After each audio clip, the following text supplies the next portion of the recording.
Donc, j'ai décidé de ne plus gaspiller mon énergie émotionnelle. Salut les amis, comme je vous l'ai dit dans la dernière vidéo, aujourd'hui je vais vous raconter une situation où j'ai vraiment senti cette barrière invisible dont je parlais. On habite dans un petit village avec à peine 9000 habitants. Dans l'école de mon fils, on est la seule famille 100% chinoise. Et quand mon fils est entré à l'école primaire, l'école a organisé un dîner entre parents.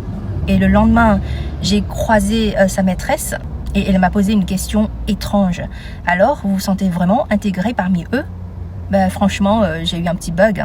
Parce qu'en réalité, tous les enfants, sauf le mien, ils se connaissent depuis la crèche. Et leurs parents aussi, voire même leurs grands-parents.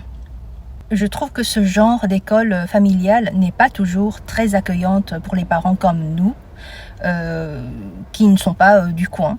On fait des efforts, on essaie de créer des liens. À chaque anniversaire d'un camarade, si on reçoit une invitation, on y va, on participe. On espère que ça créera des invitations en retour. Mais le jour de l'anniversaire de mon fils, on a envoyé une dizaine d'invitations.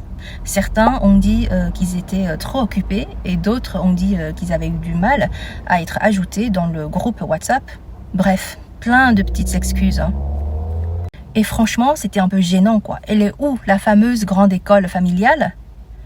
J'ai l'impression qu'on était toujours là à donner. De notre temps, de notre énergie, de notre valeur émotionnelle, mais que ça reste toujours à sens unique.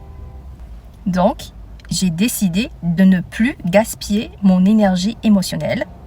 Au lieu de s'acharner à rentrer dans le moule, on a décidé de tout changer, de changer de vie. Je vous tiendrai au courant de la suite. À bientôt.